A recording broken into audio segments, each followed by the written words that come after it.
Welcome to Conversations. I'm Muqtedar, your host, and today I'm going to talk to you about a telephone call between Donald Trump and Prime Minister Narendra Modi. It is Donald Trump who called Prime Minister Modi yesterday. Surprisingly, there isn't any readout either from the State Department or from the Ministry of External Affairs about the content or the duration of their phone call. So I'm going to just show you how we know what we know about this phone call. So first, we learned about it from essentially Prime Minister Modi. This is what he tweeted, and he said, "Had a very warm and engaging conversation with President Trump. We reviewed the progress in our bilateral relations and discussed regional and international developments. India and the US will continue to work together for global peace, stability, and prosperity."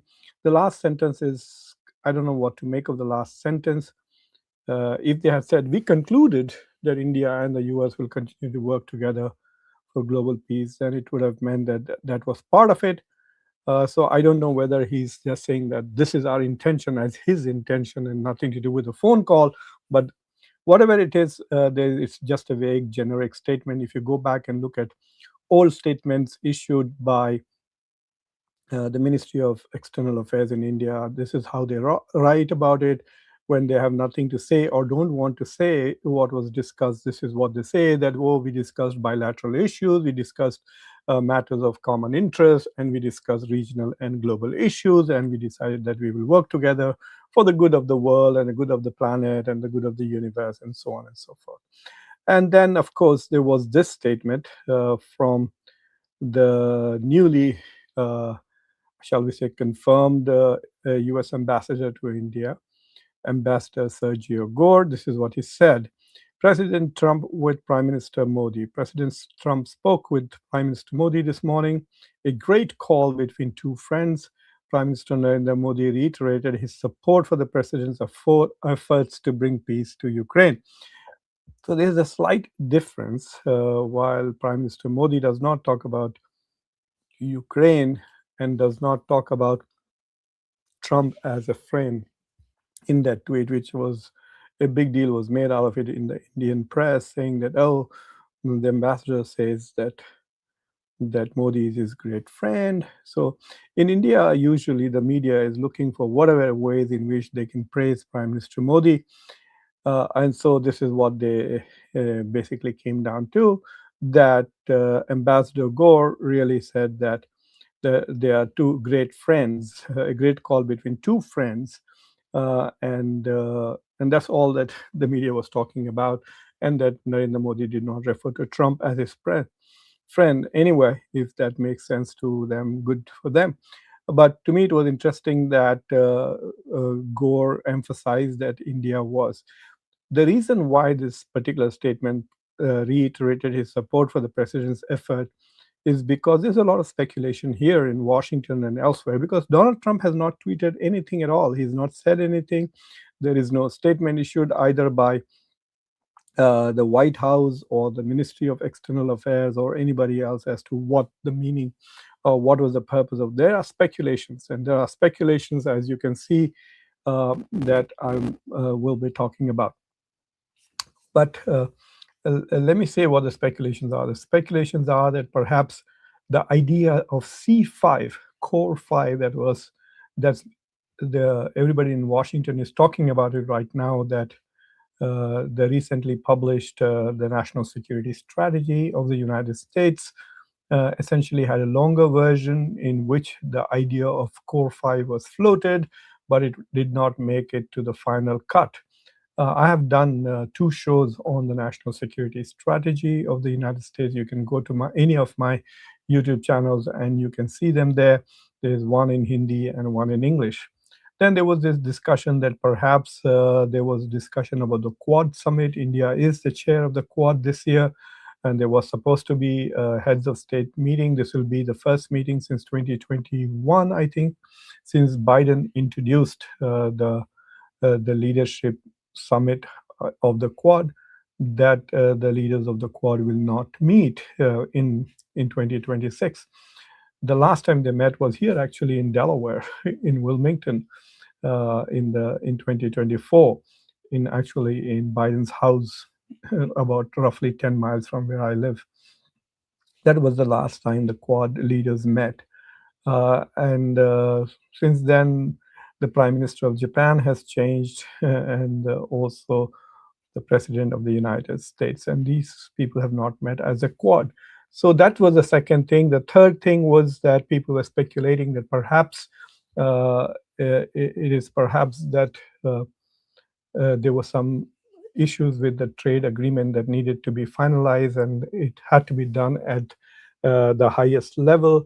So both Prime Minister Modi and Donald Trump got on the phone basically to hash out some particular specific details.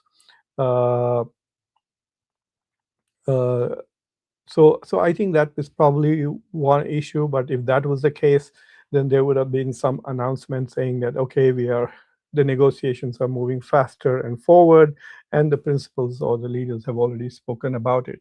So there were some of these discussions as to what's going on, whether it is about the Quad, or is it about CFI? Is it about trade deal? Another speculation that is going on is that Donald Trump is increasingly getting frustrated with Russia on the Russia-Ukraine negotiations. The Europeans are beginning to become a problem for the U.S. And Ukraine is also not fully agreeing to the terms that the United States had proposed on behalf of Russia. And of course, Russia continues to hammer Ukraine, and that creates a lot of publicity problems for Western democracies. So one speculation was that perhaps Donald Trump may have called Prime Minister Modi, asking him to fully cut off relations with Russia, or to put some pressure on Russia, or to talk to Russia. The US has made similar suggestions, even to Xi Jinping, that he talked to Putin and helped the United States move this peace process forward. So that's the speculation here in Washington, that they have perhaps discussed the idea of Core 5, the C5 idea. I will talk about C5 in much more detail shortly. And then they were talking about whether it's about the Quad, or whether it's about Ukraine, or is it about the bilateral trade agreement. None of that has been issued.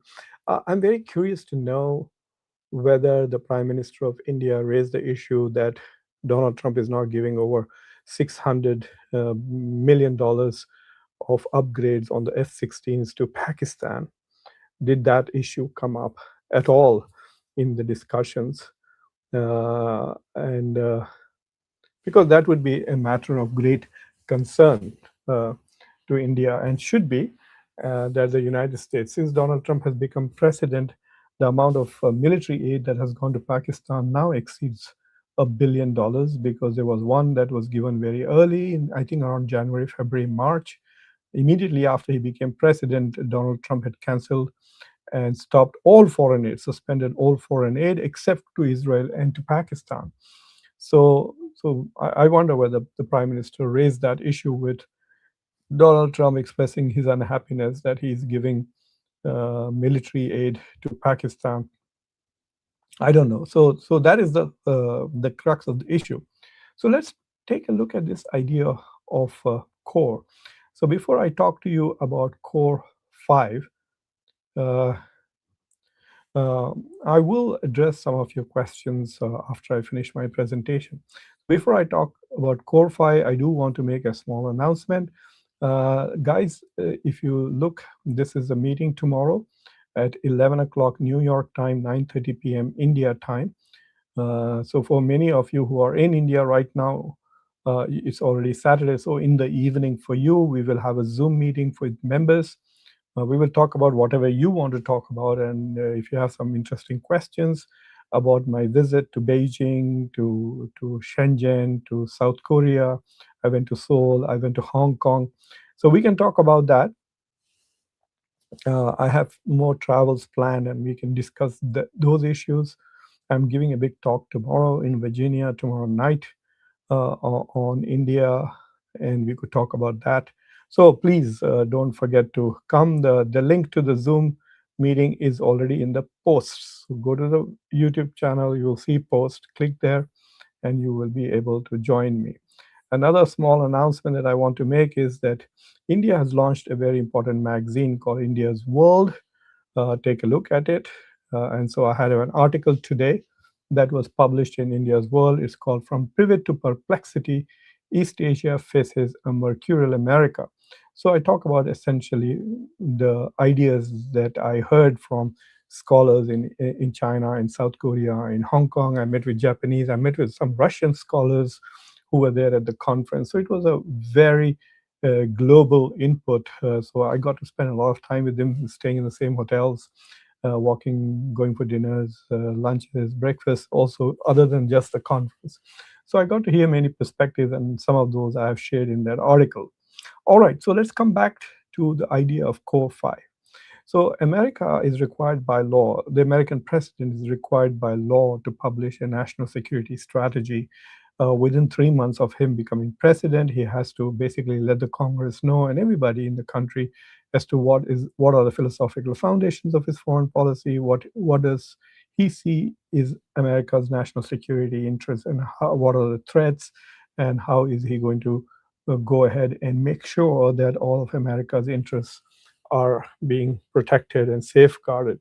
So Donald Trump published his national security strategy, and as I said, I've done 2 shows on it, one in English and one in Hindi. You can just go and watch the details. So I'm not going to talk about the NSS. What I'm going to talk about is this idea that has leaked and has floated out there, and people are talking about it, that there was an idea called Core 5 in the national security document, but in the earlier version of it, but it was left out. And so when White House was asked about it, they said that there is no hidden or secret version of the NSS floating around. This is it. This is what guides our foreign policy. So they did not deny that the idea was there in earlier drafts. They just said that this is the final version and there's nothing in it. So what is the Core 5 idea? So the Core 5 idea is essentially Washington expressing the same frustration with global governance that India has been doing for several years now. Both Prime Minister Modi and Dr. Jaishankar repeatedly say that the UN is not doing what it's supposed to do, the World Bank is not doing, G20 is not doing. In fact, the past 2, 3 years, G20 and G7 summits have all been about Ukraine, and they have forgotten that there is another world out there. The problems of the global south are not being addressed. There are other issues that need to be addressed. So the leaders of the world are just obsessed with Ukraine, and that's because institutions like G7 and G20 are dominated by Europeans essentially. Both in G7 and G20, most European countries get a double vote because even European Union is invited and major countries from Europe. So G7 basically has Britain, France, Germany, and Italy. So there are 4 European countries, one Asian country, Japan, one and 2 North American, US and Canada. In fact, I have been advocating for many years that it should become G8. India should have become part of it. India is a liberal democracy, and it is the 5th biggest economy in the world. It should be part of G7. It's definitely double the size of Italy and Canada. So why is India not in it? And then Russia used to be in it for a while, and it was removed after its invasion of Crimea. In fact, Donald Trump has regretted and said this was a mistake to remove Russia from G8. And so Donald Trump has actually floated the idea of a G9 to keep the G7 as it is and bring Russia and China into it. I'm surprised that he didn't think of India at that time. He could have said G10. G10 sounds nicer than G9. But there was an Indian film with Mithun Chakravarti in which he was Gunmaster G9 was his code. And it was a very famous, iconic song called Disco Divane. Anyway, I digress. I apologize for that. So instead of G7 and all of these, he wants to float a group called C5. This is the power group. It will be composed of the US, Russia, China, Japan, and India. So he has defined the criteria was that, okay, these are countries with more than 100 million in population. There is no European country with 100 million people. So, I mean, there are other countries like Indonesia, Pakistan, Bangladesh, Nigeria. I think Egypt has also reached 100 million, but not all 100 million. That's not enough. It's that these are also, if you look at purchasing power parity, the biggest economy is is China, followed by the U.S. Then India is number three. Russia is number four. So he's saying that these are the most powerful countries, these are the most powerful economies. So Russia, China, India, Japan, and the U.S. should come together as a power group. So what is interesting is he's looking at it more as a geopolitical force than a geoeconomic force like G20 or G7. So G7 is essentially the core of the West. So that is why there's no Russia, China, or India in it, and I think they will not be invited to become part of G7. I mean, they are invited to attend it, but it will remain G7, even though in the past few years India has attended nearly every meeting of the G7. But what will this group do? The C5 together, will they be able to become a cohesive force? Do they have common interests? C5 is just addition of US and Japan to RIC. So you take RIC and you take Quad and you throw out Australia from the Quad, and there you have this C5. So what are the common interests? And of course, as always these days, America has an identity crisis. What are American interests? It's always Israel. And so the first agenda that was set for the C5 was trying to force Saudi Arabia to normalize relations with Israel. I can understand India. India has these days become kind of a proxy for Israel. India going along with it. Maybe that's why he thought of India as part of C5. But why would Russia and China make that their priority, Israel and interests as their priority? And why will they play ball with the US on this? It's the Americans who are selling their soul to the Israeli lobbies. Donald Trump, who has got more than $200 million from Israeli pro-Israeli billionaires, uh,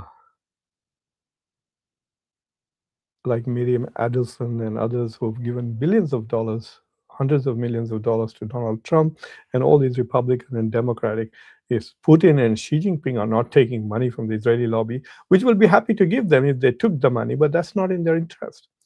So I think it's a stupid idea, first of all, and I'll tell you why it is.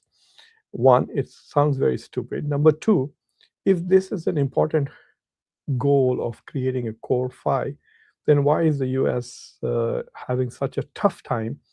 Uh, why is the US having such a tough time with India? Why is the US imposing 50% tariffs in India? Why is the US trying to hurt India's interests, canceling H1Bs, and all kinds of things?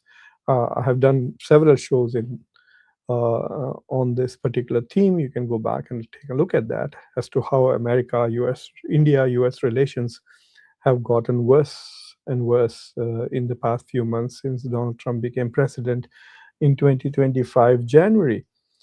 So suddenly, why will the India cooperate or collaborate with the US, and what are the common interests pushing Israeli agenda? I mean, that is why India will overlook all the horrible things that the US has done to India. It kind of will why will the Chinese? What is there in it for the Chinese in Core 5? What is there in it for the Russians in Core 5? Nothing. What is there in it for India? Nothing. What is there in it for the US? Nothing. It's just about Israel. So it's a stupid idea, the Core 5 idea. It's an idea they just took some money from Israeli lobby and then they floated it out and said, look, we tried. Give us more money. We'll try again. But there's something interesting that has happened on the Japanese side of the world, which tells you how stupid this Core 5 idea is. So, in the past 2 months, as you are aware, and I've talked about it in my past, in fact, I talked about it when I was in South Korea also. So, what has happened is the new Prime Minister, Sana Takashi of Japan, in a statement, in a speech, made a comment where she said that if Taiwan were to be attacked by China or were to fall to China, then it would be an existential threat to Japan because the Japanese islands, some of Japanese islands are very close to Taiwan. So it's the same kind of an argument that Poland keeps making, that Russia is attacking Ukraine, so we are next. It's like a threat to our existence, and so NATO should come and attack Russia. And the same kind of an argument Japan was trying to make, that if China were to attack Taiwan, then it's a big threat to the existence of Japan, and so the West and especially the US should come to its aid. And so she was trying to make these comments, and she made these comments just a few days after Donald Trump visited her in Japan, and basically made all these noises about how Japan and the US are great trip partners, etc. And so that really ticked off the Chinese. And I remember I was in Beijing around that time, and I was not talking about this issue at all. I was talking mostly about India US relations, India China relations, China US relations. I was basically stuck in this triangle, occasionally talking about China Pakistan relations. So they would then, people there, scholars and students, would prompt me and ask me these questions repeatedly. The Chinese were very angry with Japan as to why is Japan doing this? Why is it increasing its budget? Is Japan going to be the tip of the spear against the US and against them by the US, and so on and so forth? So then, about a week ago, they have been escalating. Chinese have started advising their tourists not to go to Japan. They're hurting Japan's. They're canceling buying stuff from Japan. So China has already started punishing Japan financially and economically for their particular statement, and have repeatedly demanded that the Prime Minister of Japan apologize and withdraw that particular statement, which she has not done yet. So the Chinese have stepped up the pressure by pushing their navy into the Japanese waters. And a few days ago, Chinese planes flying off one of their aircraft carriers, which means that China has moved an aircraft carrier in close proximity to Okinawa, where there is a major US base, or used to be military base in Okinawa. So the so the Chinese jets, when they were flying around Okinawa, the Japanese scrambled some of their jets to basically observe what these guys are doing. That's what Japan says, that we're only observing you because you are so close to our waters. Yes, you're in international waters, but you're too close to our shore, so we scrambled our jets. So when the Japanese jets went up, the the Chinese lock their radar onto the Japanese jets. So if you're flying and they are flying, it's fine. You can keep flying. This happens all the time between the U.S. and Russia near Alaska, Russia and Japan, and China and Japan. So this is happening all the time. But what the Chinese did was basically they pointed their missiles towards the Japanese jets and locked on them. So it was just one button away from them shooting the Japanese jets down. And that has really upset the Japanese. They're very angry. And then the Chinese increased the pressure. So the Japanese said, "Oh, they issued a statement, basically a diplomatic statement, invited the Chinese ambassador and scolded him and demanded an apology, etc." So the Chinese respond by doing patrols now with Russian jets. So Russia and China together start doing Air Force exercises around Japan, basically bullying Japan and trying to scare Japan. And so, guess what happened today? The US used its bombers to fly with the Japanese Air Force. So now we have this whole tension going on with Russians and Chinese flying their jets, and the Americans and the Japanese trying to block them and doing some kind of a dance. They are about one button away from a war in which Japan and the US is on one side, Russia and China on the other side. This is the C4 of the C5. India, as usual, is missing in action. All big things that happen in the world, India is not there. India is in Jordan or in Oman. India is basically getting old Jaguars from Oman, Jaguars which nobody in the world flies now. Even Oman doesn't fly, retired all of them. Only India flies those archaic, because guess what? India is Atmanirbhar. India is making its own jets. Anyway, that's another shameful thing under Prime Minister Modi that India has to experience, that they're getting scrap jets for Indian Air Force so that old jets of India can get parts from this. So it's like saying that you have an old Morris from 1940s and the company is shut down, no one else drives it. So guess what do? You buy an old junkyard Morris so that you can cannibalize the parts. So anyway, India is not there, but these C4, these four out of these five are indulging in hostile action. Where is the common interest? How are they all suddenly saying, okay, let's stop fighting, let's all sit down here and see what we can do for Israel today to make Israel, I guess, what, stronger, safer, more prosperous? That's the whole purpose of C5, isn't it? So I think that's a very stupid idea. I had to get it out. So it's a mystery. What the I think the most likelihood of the reason why Donald Trump called was to ask Modi to put pressure on Putin, and also maybe they talked a little bit about the trade issues. But if you notice, about a week ago, they thought that okay, this is happening, and then the rice issue came up with Donald Trump threatening more tariffs on India because, according to the rice lobby in the U.S., Indians are dumping rice here, especially basmati. But I don't know what's happening with the negotiations. There is no transparency either on the Indian side or the US side. All we heard from the US, the main negotiator, when he testified in the Congress, is that India had made the best offer ever, but the US had not taken it yet. So the US is still demanding more, especially in the agricultural sector, which is India is very reluctant to give to the US.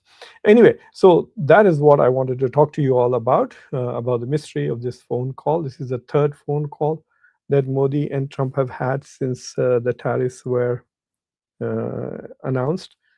India, along with Brazil, has the highest tariffs now at 50%, which in effect actually go up to 64%, I was told.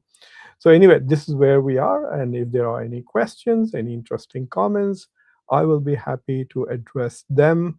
Once again, I want to remind you, I have a meeting for members only. So I see Jilani Sabun. We will talk tomorrow. Don't forget, 9:30 p.m. India time. The link is, if you go to YouTube channel, where it says videos, post, shorts, etc. So click the one that says post and you will see it.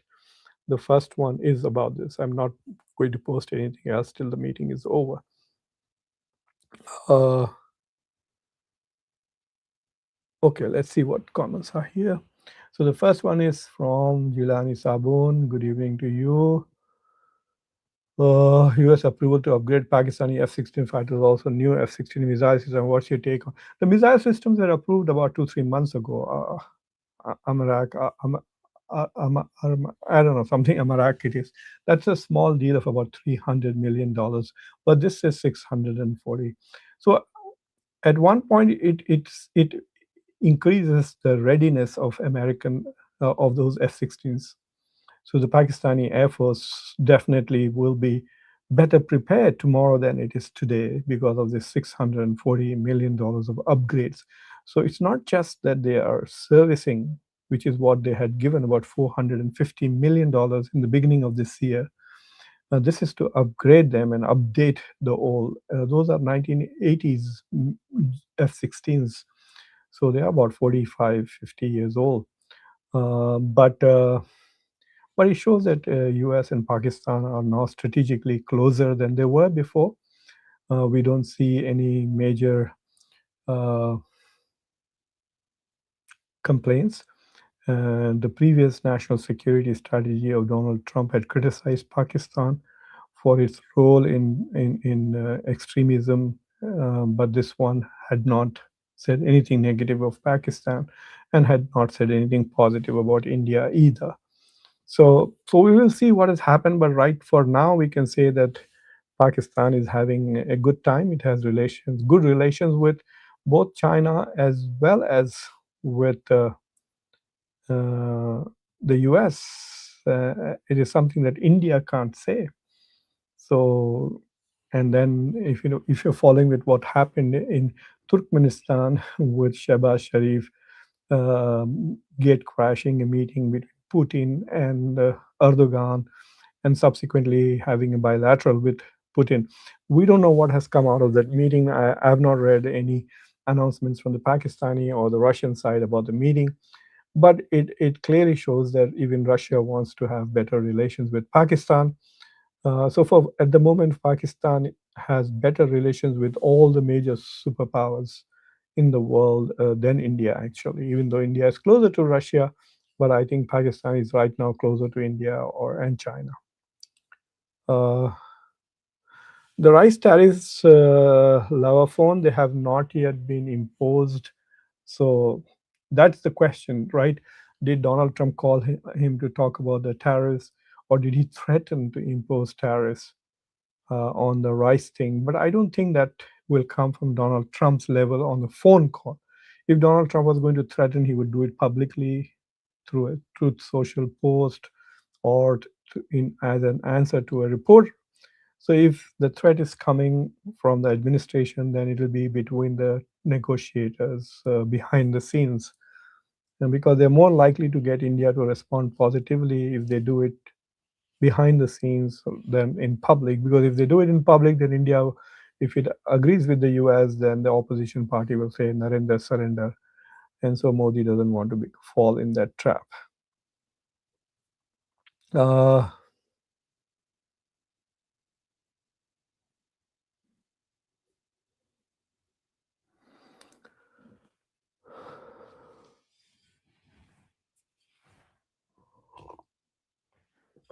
Kunal Yadav has a theory. Uh, yeah, I agree with you that this playing on both sides does not really work. Uh, it's like saying we go in both directions. It's very current. I'm non-binary.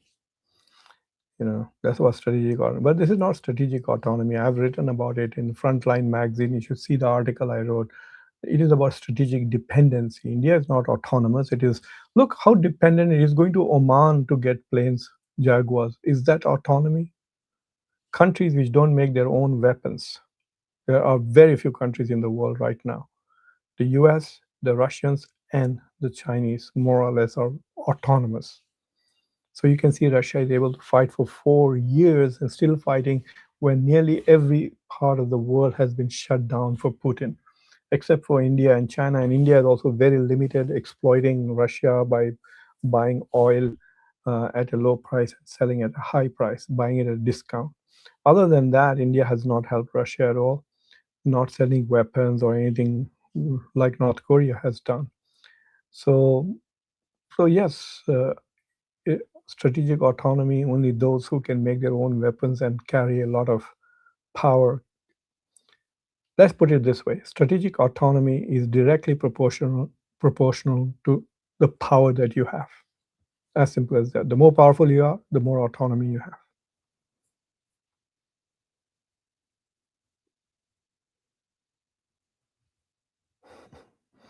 Yeah, the Epstein story, I don't know what to say about Epstein every day.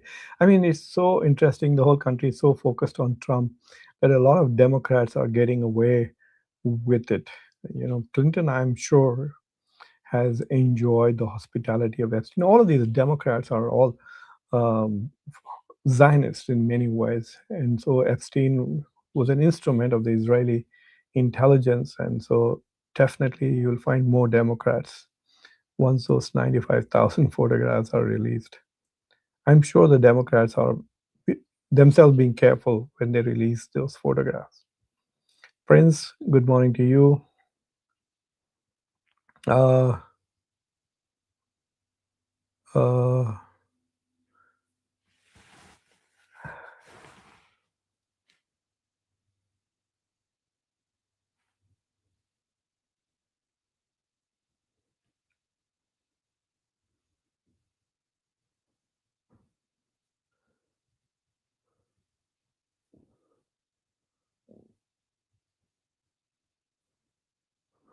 Yeah, he was critical of Switzerland because he was very upset by the extent amount of deficit the U.S. was suffering, about $40 billion to tiny Switzerland. I think that has been the main reason why he's been upset.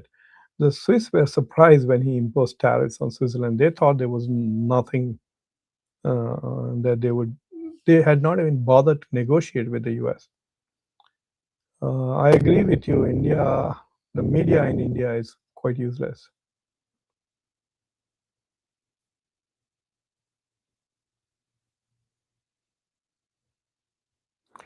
So N2201 has a question. So far, Donald Trump has exempted pharmaceutical exports to the US from India.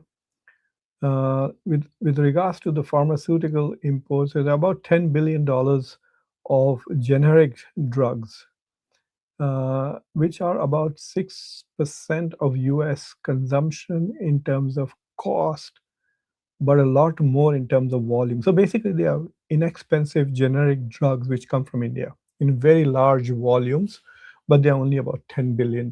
So for India, it's a big export for pharmaceuticals. So that has been exempted from tariffs. Trump is thinking of something that I don't know what it is. At some point, there was chatter that he might impose 200% tariffs on pharmaceuticals, but I guess he's not convinced that the US will be able to produce those drugs that cheaply. And healthcare is so expensive as it is. And there's a crisis of healthcare going on with healthcare insurance. And as far as electronics is concerned, uh, semiconductors and its connected issues are exempt at the moment. So the exports of iPhones to the US is not has no tariffs. So those are the two things that are going on at the moment. Uh, Thank you, LM. I hope you have a question. So we have a gift. That's nice. Uh, गुमान अगर कोई सवाल है तो पूछ लें. I will answer in this. I want my students also to see this, so that's why I'm doing this in English. I did an entire discussion on C5 on Satya Hindi with Mukesh, Dr. Mukesh. So please watch that. So some of the things that most of the things that I said in English just now, I said it in Hindi on Satya Hindi this morning. I think he just sent me the link. So let me find that link for you, and I can share that link uh, here, so you all can. For those of you who want to see those, uh, here's a link in the bottom. Uh, RIC is not going to become a reality, AK, because India didn't want to. If it is India which was the problem in RIC, it is India which is the problem in BRICS, because India wants to be both sides. So it is Russia and China are committed to de-dollarization, for example. They want to remove America as the dominant force, but India wants to go with America. In fact, if you notice, after Donald Trump became president, Dr. Jaishankar and Modi both said, we are not interested in de-dollarization. So how will you be with RIC if you are constantly undermining the agenda of RIC, like India was undermining the agenda of BRICS? So if BRICS was created as an alternative to G7, India is wanting to be in G7 also. So this desire to be in both places makes India kind of weak. It's not fully here, it's not fully there. So India is not fully with Russia, India is not fully with Europe. It upset. When Putin came, the Europeans got very upset. If you remember the article written by the three ambassadors in Times of India. So this, I mean, there's a terrible Hindi Mahavra for those who understand. Dhobi ka kutta na ghar ka na ghat ka. It's India should be careful that it will be neither here nor there, which is at the moment it is. Neither China is happy with India, and the US is also not happy right now.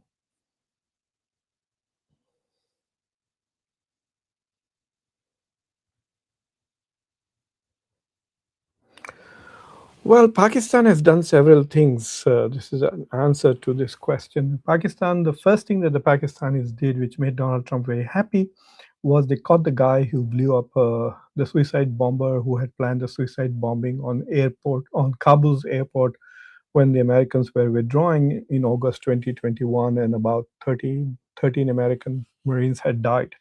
So the main guy who had planned that, Asim Munir, found him. The Americans had no intelligence, but the Pakistanis found him, captured him, and handed him over to Trump. So the first speech, like the State of the Union speech that Trump gave in February, within a month of becoming president, in that he praised Pakistan for, and that's why they talk about Pakistan as a very important partner in counterterrorism. India is trying to paint Pakistan as responsible for cross-border terrorism, but the US is projecting Pakistan as a partner in counterterrorism because it helped him with ISIS and Al Qaeda. So the US liked that, and after that, then Shehbaz Sharif and Munir praised in him for the ceasefire, gave him full credit. I believe that the US played a role in ceasefire. That's why they were on the phone constantly. Modi spoke with J.D. Vance before, and then how did Donald Trump know that the ceasefire has taken place and announced it before Modi could? So anyway, so Pakistan has given credit and India has not, and that has upset them. Plus, India has a lot of problems on the tariff side. India has, and I think Trump is correct when he says that India is the biggest tariff king, Maharaja of tariffs, as they call. So if you go and look at the free trade agreement with Great Britain, even then they are imposing taxes, 100% tariffs on British cars. The British people should basically kick out Starmer for accepting that deal. I did a whole show to show how Starmer, in desperation to get a deal with somebody, the free trade agreement basically gave India a huge advantage and put Britain at a disadvantage. That deal is very good for India, not good for UK. No, the law does not apply to Modi. Modi did not campaign. See, the thing is, when Modi came to the US for the Quad summit after the UN, and he came here to Delaware, he had announced earlier that he was going to meet with Trump in Mar-a-Lago, and Trump announced that Modi was coming to see him. And so what happened was Modi then suddenly began to panic. What if Kamala Harris wins and I go and campaign for Trump or say something, or even if I just go to Mar-a-Lago and then Kamala Harris, who has already given Modi a lecture on human rights and minority rights in Los Angeles a few years ago, so he was worried about it. So he decided that he'll meet with both of them. And Kamala Harris did not meet with him. She did not give him any time. So when Modi realized that he's not going to meet with her, he decided that he's not going to meet with Trump also because he didn't want to put all his eggs in one basket. See, he's being strategic autonomy. I want to be with Modi, with Trump also. I want to be with Kamala Harris. And in the process, he's really pissed off Trump. And a lot of people think that that is where Trump began to get irritated with Modi. Uh, Thank you, LM, for your gift. Any other questions? Uh, no.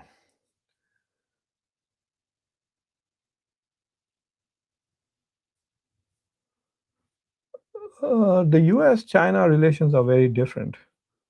America sees China as an equal. And so, if you notice, Trump talked about G2, whereas they think of America, they think of China as a peer competitor. They don't think of India as a peer competitor.